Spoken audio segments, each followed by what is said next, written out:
Ça me donne tout de suite une transition pour demander à Odile Launay, qui est professeure d'infectiologie et membre du comité scientifique vaccin Covid-19 à l'hôpital Cochin, si elle peut brancher sa caméra et nous dire pourquoi la vaccination justement chez les patients qui sont des patients à profil à risque accru d'infection est aussi importante. Pourquoi c'est extrêmement important de pouvoir améliorer la couverture vaccinale dans ces populations.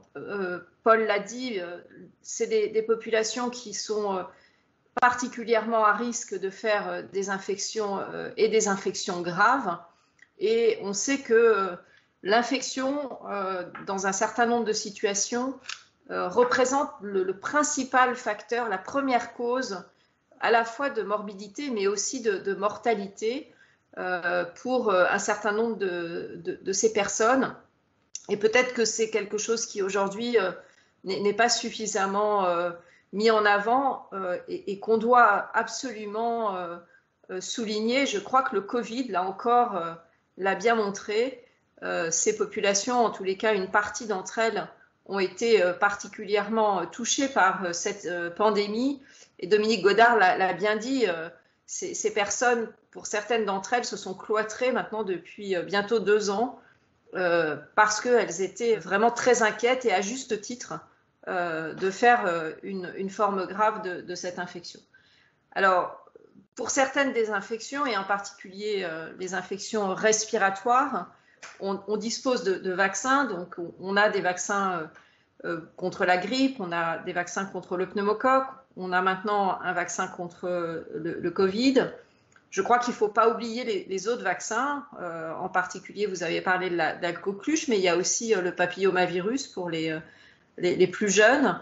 Et puis, on espère bientôt un vaccin contre le zona. Donc, finalement, l'arsenal, l'éventail, en tous les cas, des vaccins qui pourront être utilisés va s'élargir. Et c'est particulièrement important de pouvoir éduquer et promouvoir finalement la vaccination dans ces populations. Alors, Paul l'a bien dit, pourquoi finalement on n'arrive pas à augmenter cette couverture vaccinale? Alors, il faut quand même voir les choses positives. Il y a eu une augmentation de la couverture vaccinale dans ces populations grâce en fait à des efforts, bien sûr, de la part des associations de patients. Et je crois qu'Avenir, vraiment, c'est l'illustration de l'importance que les associations de patients peuvent jouer et comment ils peuvent sensibiliser à la fois les patients, bien sûr, mais aussi les professionnels et les pouvoirs publics. Et j'espère que cette réunion d'aujourd'hui va permettre aussi de sensibiliser à nouveau les pouvoirs publics sur l'importance de la vaccination, en particulier pour ces populations les plus fragiles. Alors pourquoi on a des difficultés? On était jusqu'à présent, Pierre Tadevin l'a rappelé, le pays au monde où l'hésitation vaccinale était la plus élevée. Hein, on apparaissait vraiment comme le pays avec la plus forte hésitation vaccinale. Là aussi, peut-être une petite note d'optimisme. Après un début un peu difficile de la vaccination Covid, finalement, la France est parmi les pays pour lesquels la couverture vaccinale Covid est la plus élevée. Hein, et c'est, je crois, quand même quelque chose qu'on doit souligner. On est à plus de 90% de couverture vaccinale dans les populations qui sont visées par la vaccination Covid. Alors, il reste encore un peu moins de 10% de personnes pas vaccinées, là où on peut peut-être être un peu plus inquiet, c'est que ces 10% de non-vaccinés, on les retrouve aussi dans les populations les plus à risque. Hein.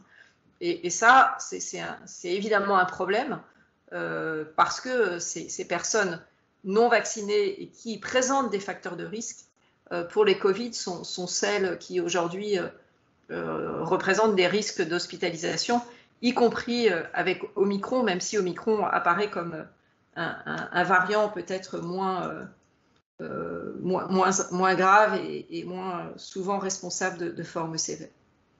Alors cette hésitation, elle est à la fois rencontrée à la fois en population générale, mais elle est aussi rencontrée dans certains professionnels chez certains professionnels de santé, vous l'avez rappelé, hein, et on sait aujourd'hui que l'impact de certains professionnels de santé qui s'expriment très largement, non seulement dans les médias, mais aussi sur les réseaux sociaux, ont un effet extrêmement délétère sur l'acceptation ou l'adhésion à cette vaccination.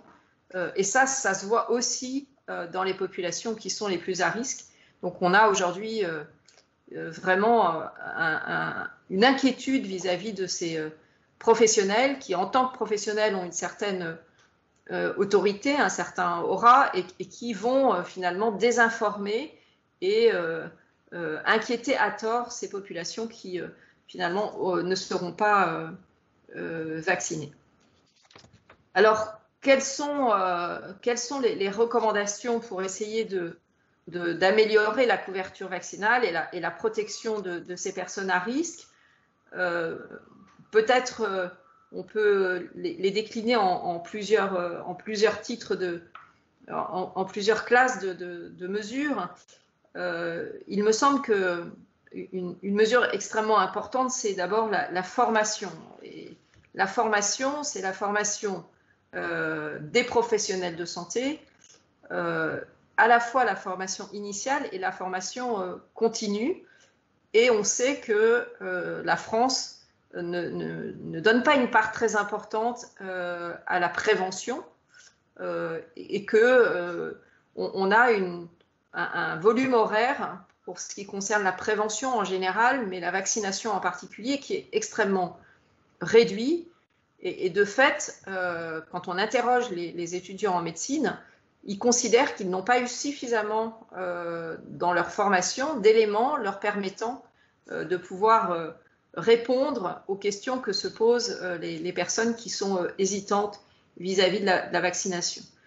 Donc je crois qu'il y a vraiment un travail à poursuivre sur la formation, à inciter vraiment les doyens des facultés de santé à augmenter le volume horaire. Alors les étudiants ont évidemment énormément de connaissances à acquérir, mais on doit absolument augmenter les volumes horaires de formation dans la formation initiale vis-à-vis de la vaccination. Alors c'est vrai aussi en formation continue, puisqu'on l'a dit, il y a énormément de recherches dans le domaine de la vaccination. C'est parmi aujourd'hui les médicaments dans le domaine de l'infectiologie qui connaissent le plus de recherche et de développement de nouveaux vaccins.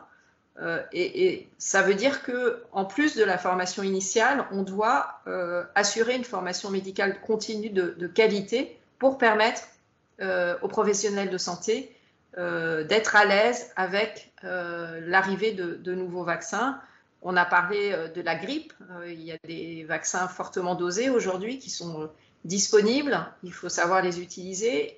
Et on a parlé du pneumocoque. Il y a des nouveaux vaccins pneumocoques qui vont arriver. Donc, c'est l'occasion peut-être à nouveau informer sur cette vaccination et sur son importance. Le Zona, de la même façon. Et puis, on l'a vu, l'ARN avec le Covid et probablement d'autres applications donc, vont permettre de développer de nouveaux vaccins qui, on l'espère, seront plus efficaces, y compris pour les personnes qui ont des immunodépressions. Donc la formation, pour moi, c'est vraiment quelque chose de capital.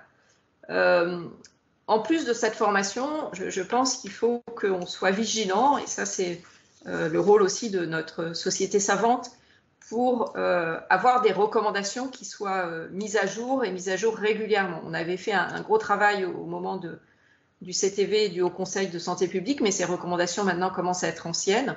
Et donc il faut, je pense, qu'on insiste pour que ces recommandations soient mises à jour et qu'on puisse de ce fait fournir aux professionnels de santé des recommandations sur lesquelles ils peuvent se baser pour mettre à jour et vacciner leurs patients. Le troisième point, je pense que c'est un point sur la promotion de la vaccination. Alors, la promotion, on l'a vu pour le Covid, et je crois que c'est Paul qui l'a rappelé, quand il y a un engagement très fort des politiques et du ministère de la Santé, eh bien, on arrive quand même à vacciner, y compris en France où la population est hésitante. Donc, si on arrive à 90% de couverture vaccinale avec le Covid, on doit arriver à augmenter de façon importante aussi la vaccination contre le pneumocoque. Et je crois que la promotion de la prévention et de la vaccination, je l'espère en tous les cas, sera vraiment une part importante des programmes de santé pour les années qui viennent, même si c'est finalement quelque chose qui n'est pas rentable à court terme. Hein, et peut-être que c'est ce point-là qui fait que ça ne fait pas toujours partie des programmes aujourd'hui. On a parlé de l'implication des professionnels de santé autres que les médecins. Je crois que c'est un point très important, Paul l'a souligné. On a vu qu'avec la vaccination grippe, l'implication des pharmaciens permettait d'augmenter la couverture vaccinale. On doit absolument ouvrir la vaccination à d'autres professionnels de santé que les médecins, puisque aujourd'hui, les médecins traitants sont de moins en moins, les médecins généralistes sont de moins en moins nombreux, et donc n'ont pas obligatoirement la possibilité de faire cette vaccination. Ceci dit, il avait été envisagé de pouvoir monter des consultations spécifiquement dédiées à la prévention et en particulier à la vaccination, et ça, je pense que ça pourrait être quand même quelque chose qu'on pourrait mettre en avant, c'est-à-dire qu'on puisse, chez des personnes fragiles, proposer qu'il y ait une consultation spécifiquement dédiée à la prévention du risque infectieux. Certains hôpitaux le mettent en place avec des hôpitaux de jour, je pense en particulier aux patients atteints de rhumatisme inflammatoire chronique. Ça peut être quelque chose qu'on peut développer. Et de la même façon, dans beaucoup d'hôpitaux, les infectiologues montent des consultations dédiées à la prévention du risque infectieux qui permettent de revoir, avant la mise en route d'un traitement immunosuppresseur, si on peut, le statut vaccinal et mettre à jour donc, les vaccins qui seraient manquants. Et puis, toujours dans le cadre de l'amélioration, ça fait longtemps qu'on plaide pour un carnet de vaccination électronique, parce qu'on sait qu'aujourd'hui, on a beaucoup de difficultés à connaître de façon précise l'état vaccinal des patients. Donc, c'est quelque chose sur lequel on a beaucoup travaillé et on a vu avec le Covid qu'on avait maintenant des bases informatiques de vaccination Covid. Ça veut dire que c'est faisable et qu'il faut absolument qu'on puisse le faire pour les autres vaccins. Et dernier point peut-être, parce que j'ai été peut-être un peu longue, la promotion vraiment de cette vaccination, Paul l'a rappelé, hein, le bon de vaccination pour la grippe est associé de façon très forte à la couverture vaccinale. Il est tout à fait possible, avec les systèmes informatiques qui existent aujourd'hui, de pouvoir faire de même pour les autres vaccins qui sont recommandés dans cette population. Donc je pense et j'espère en tous les cas que le colloque de ce matin va permettre de poser un certain nombre de points d'amélioration. On est quand même sur la bonne voie. Je pense que le Covid doit permettre vraiment de faire prendre conscience de l'importance de la vaccination. Et donc, on devrait, avec la situation actuelle, et puis l'organisation de colloques de ce type-là, arriver à être force de proposition pour les pouvoirs publics pour améliorer la protection de ces personnes qui, aujourd'hui, restent vraiment très insuffisamment vaccinées quand on voit les résultats qu'a présenté Paul. Voilà, pardon d'avoir été un peu long. Il y aura une plateforme de proposition qui sera élaborée sur la base de toutes ces discussions et donc ça permettra d'avoir un élément qui permettra également d'aller sensibiliser les pouvoirs publics, le politique et l'administration qui, comme chacun sait, ne sont pas une entité globale et cohérente. Chacun a ses objectifs, mais je pense qu'on peut faire avancer les deux si les deux bénéficient de la même information. Moi, j'ai une question quand même à vous poser, c'est, on parle de consultation de prévention. Au passage, la France dépense, comme tous les pays de l'OCDE, à peu près 15 milliards d'euros tous les ans sur la prévention. La différence, c'est que dans certains pays, c'est efficace. En France, ça ne l'est pas. On ne sait pas véritablement et on n'a pas véritablement évalué les actions de prévention, mais il y a un très très intéressant rapport de l'IGAS qui vient de sortir, qui montre qu'en ce qui concerne les moyens, on a ce qu'il faut pour pouvoir se développer, mais que les méthodologies des campagnes de prévention sont malheureusement beaucoup moins efficaces en France qu'ailleurs. Mais pour revenir sur ces consultations de prévention, il y a quelque chose qui me semble intéressant, c'est si vous arrivez à convaincre quelqu'un de se faire vacciner dans une consultation comme celle-là, comment se fait-il qu'on n'ait pas à ce moment-là la possibilité de le vacciner immédiatement, dans le même endroit, j'allais dire dans la discussion, et qu'on soit obligé de mettre un phénomène de rupture, qu'il soit obligé d'aller acheter son vaccin en pharmacie, de le ramener ensuite soit chez son médecin, soit chez une infirmière ou une sage-femme quand c'est du HPV, et ainsi de suite. On complexifie un peu la chose là. On pourrait peut-être avoir une action commune et cohérente à ce moment-là. Alors, oui, bien sûr, vous avez entièrement raison. Peut-être que d'ailleurs, ça fait partie des coûts engendrés qui ne permettent pas finalement d'avoir des programmes aussi efficaces. Aujourd'hui, le circuit pour se faire vacciner est relativement compliqué. C'est-à-dire que le médecin va prescrire le vaccin. Ensuite, le patient va aller chercher son vaccin à la pharmacie. Et puis, il doit soit trouver une infirmière, soit revenir voir son médecin pour se faire vacciner. C'est vrai aussi à l'hôpital où, en fait, les pharmacies hospitalières n'ont pas le droit de délivrer des vaccins pour des patients qui sont vus en ambulatoire. Et on sait, ça a été très très bien montré, que finalement, ce parcours complexe de la vaccination est un frein très important à la vaccination, et des projets ont été montés. Nous, on a monté par exemple avec la maternité de Port-Royal un projet sur la mise à disposition des vaccins grippe au cours des consultations de suivi des femmes enceintes, qui ont permis d'augmenter de façon considérable la couverture vaccinale.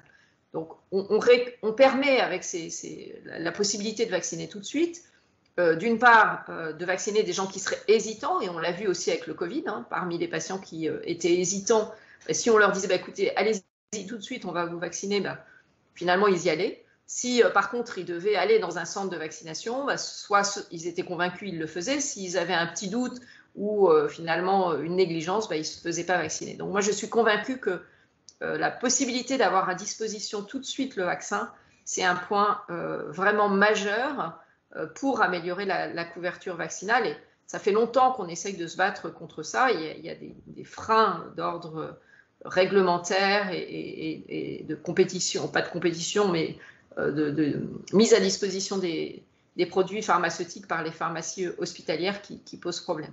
Donc la simplification du parcours vaccinal, ça c'est un point majeur sur lequel on doit absolument travailler pour améliorer la couverture vaccinale, c'est clair.